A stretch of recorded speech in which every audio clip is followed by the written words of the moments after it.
भगवान की जय। कैवल धाम की जय। कथा प्रारंभ समय का जय जय सत कैवल साहेब, सत कैवल साहेब, सत कैवल साहेब।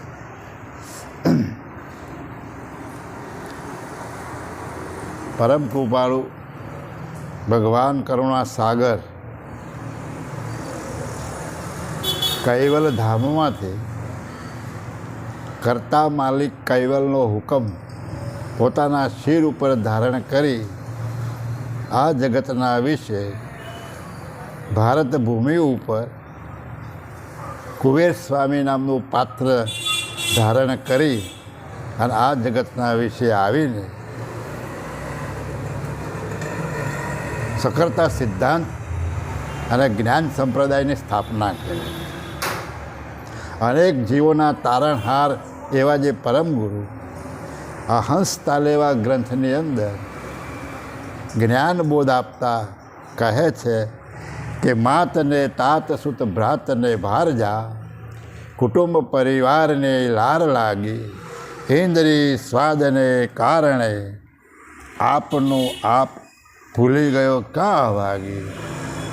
આ ગ્રંથનું નામ છે હંસ તાલેવા. હંસ તાલેવાનો મતલબ થાય કે હંસ અને તા લેવાની અંદર બે શબ્દો મૂકેલા છે, તાલ અને લેવા. તાલ એટલે તળાવ, તાલ એટલે તળાવ, તાલ એટલે સરોવર. તો આ સરોવર, જે સરોવરની અંદર મોતી પાકતા હોય ત્યાં આગળ હંસ નામનું પક્ષી આવી અને એ મોતીનો ચારો ચરતો હોય. તો આ ગ્રંથનું નામ આવું રાખવાનું કારણ શું? તો કારણ એક જ છે કે આ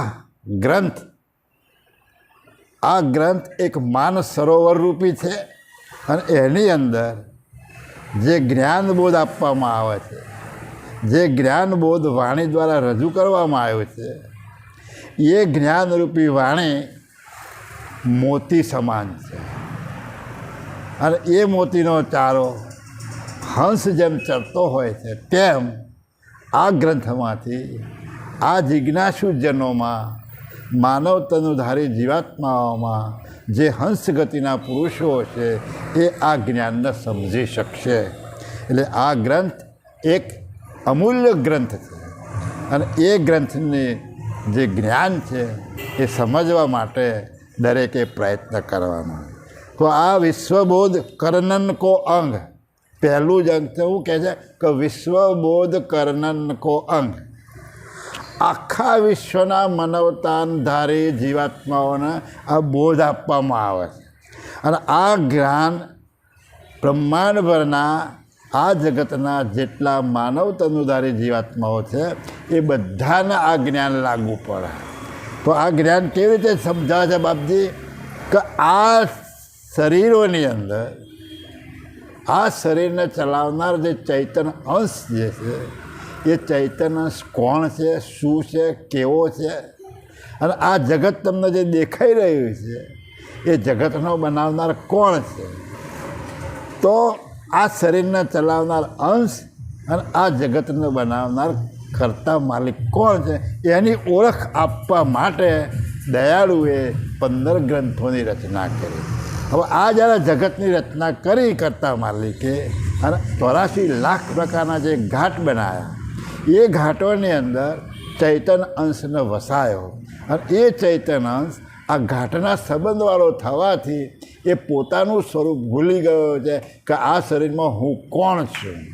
એવું જ્ઞાન નહીં રહેવાથી, અજ્ઞાનવશ થવાથી એ પોતે સ્વરૂપે થઈ શકતો નથી અને કરતા માલિકને જાણી શકતો નથી. એટલે દયાળુ આ જ્ઞાન દ્વારા માનવ તનુધારી જીવાત્માઓને પોતાના સ્વરૂપે કરે છે, તમારા સ્વરૂપને સમજાવી અને તમારા સ્વરૂપનો અનુભવ કરાવી અને કરતા માલિકની સાથે એકતા કરાવે. અને એના માટે જ દયાળુ આ પૃથ્વીના વિશે કુબેર સ્વામી નામનું પાત્ર ધારણ કરી અને આ જગતના વિશે આવ્યા છે. તો તમે કેમ ભૂલા પડ્યા છો? ભૂલા પડવાનું કારણ શું? તો એ જણાવતા કહે છે કે માત ને તાત સુત ભ્રાત ને ભારજા કુટુંબ પરિવારને લાર લાગી. હવે 84 લાખ ફરતા ફરતા જ્યારે તમને આ મનુષ્ય ઘાટ મળ્યો અને આ મનુષ્ય ઘાટની અંદર આવ્યા અને મનુષ્ય ઘાટમાં આવવાથી આ મનુષ્ય ઘાટની અંદર આવવાથી તમને આખો પરિવાર એક મળે છે.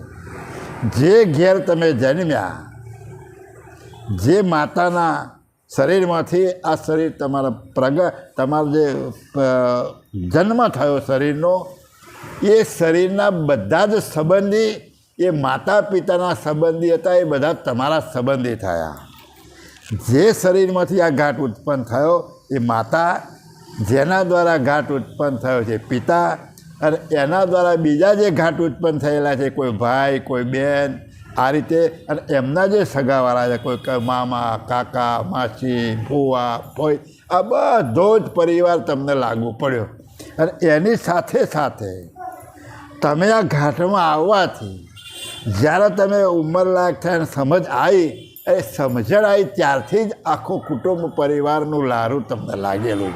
એટલે દયાળુ કહે છે કે માત ને તાત સુધ ભ્રાત ને ભારજા કુટુંબ પરિવારને લાર લાગે. આ મનુષ્ય ઘાટમાં આવવાથી આ સમાજનો જે આખો જે વળગણ છે એ તમને લાગી છે, અને એના મોહની અંદર તમે મશગુલ બની અને આખું જીવન જીવો છો. પણ આ શરીરને ચલાવનાર હું કોણ એ આપણે સમજી શકતા નથી. પછી બીજું શું કહે છે કે ઇન્દ્રિય સ્વાદને કારણે આપનું આપ ક્યાં ભૂલી ગયો ભાગી. તો આ શરીર તો તમને મળ્યું છે, એ શરીરની સાથે સાથે આ ઘાટની સાથે આ ઘાટ 10 ઇન્દ્રિયો દ્વારો છે. 10 ઇન્દ્રિયો કઈ તો 5 તત્વોનો આ ઘાટ બન્યો છે. આમ તો વધારે તત્વો છે, પણ એક સામાન્ય રીતે 5 તત્વોથી આ સ્થૂલ ઘાટનું પૂતળું બન્યું છે. અને એ પૂતળાની અંદર આ જે 5 તત્વો છે એમાં 5 એક તત્વની 2 ઇન્દ્રિયો છે.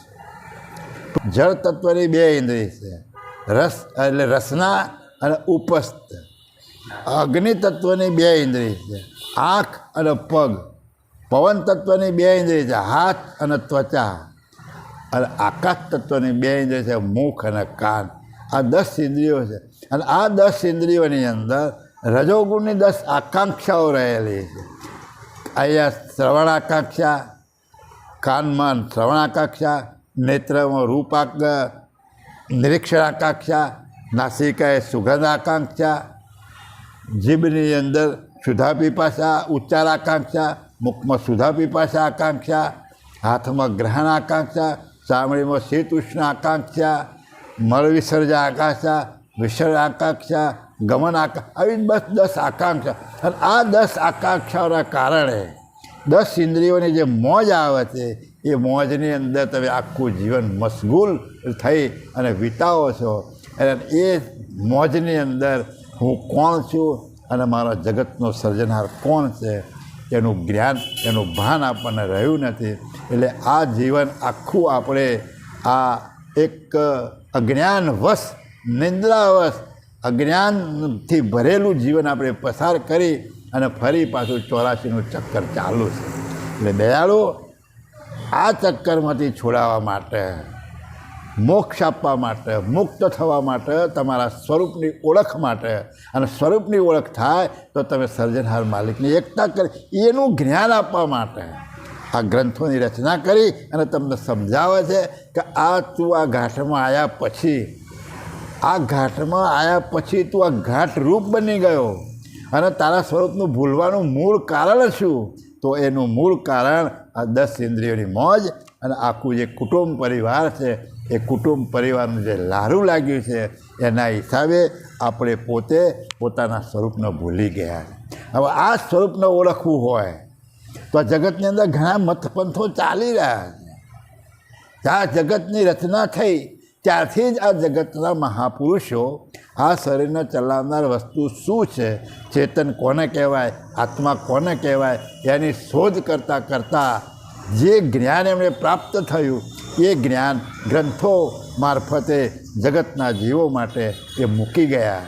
અને એ બધું જ જ્ઞાન જગતની અંદર પ્રચલિત છે. પણ એ સંશોધન કરતાં કરતાં જ્યાં જ્યાં જેમની દૃષ્ટિ પહોંચી, જ્યાં એમની સુરતા પહોંચી, જ્યાં એમનું જ્ઞાન પ્રાપ્ત કરવાની ક્ષમતા હતી, ત્યાં સુધીનું જ્ઞાન કરતાં છેવટે આગળ બુદ્ધિ નહીં પાકવાથી, આગળ એમની વિચારધારા નહીં જવાથી જે જગ્યાએ અટક્યા એને છેલ્લું પદ માની અને હું આ પદમાં રહું છું, આ પદ એ હું છું એવું માની અને આ જગતની અંદર બધા જ સંપ્રદાયો ચાલી રહ્યા. પણ દયાળુ એ બધાની હદ બતાવતા દરેકની હદ બતાવી. દયાળુએ કોઈને કાપતી નથી કરી, પણ દરેકની હદ કે ભાઈ આ સંપ્રદાય આ હદ સુધી છે, આ સંપ્રદાય આ હદ સુધી છે, આ સંપ્રદાય આ હદ, દરેકની હદ બતાવે કે તમે કોને માનો છો, તો ખરેખર એ ચૈતન્ય મુદ્દો છે કે નહીં એવી વાત સમજાઈ.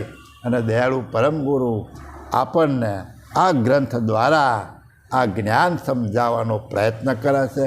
તો આપણે આ જ્ઞાનને સમજવું હોય, આ જ્ઞાનને જાણવું હોય, આ શરીરની અંદર હું કોણ છું એ તમારે સમજવું હોય અને આ જગતનો બનાવનાર કોણ છે એ જાણવું હોય તો દયાળુ પરમ ગુરુના ગ્રંથોનો અભ્યાસ કરવો જોઈએ. અને એ જ્ઞાન દ્વારા એ અભ્યાસ કરતાં તમે તમારા સ્વરૂપને પ્રાપ્ત કરવાની જે રીત છે એ રીત પણ મળશે. અને પ્રાપ્ત કેવી રીતે થાય અને એ અનુભવ કેવી રીતે કરવો એ બધું જ જ્ઞાન પરમ ગુરુએ આ ગ્રંથોની અંદર આપણને સમજાવ્યું છે. શ્રીમદ કરુણા સાગર ભગવાન કી જય, કૈવલ ધામ કી જય, કથા પૂર્ણાવધિકા જય જય સત કૈવલ સાહેબ, સત કૈવલ સાહેબ. બરાબર ને? આટલી ટૂંક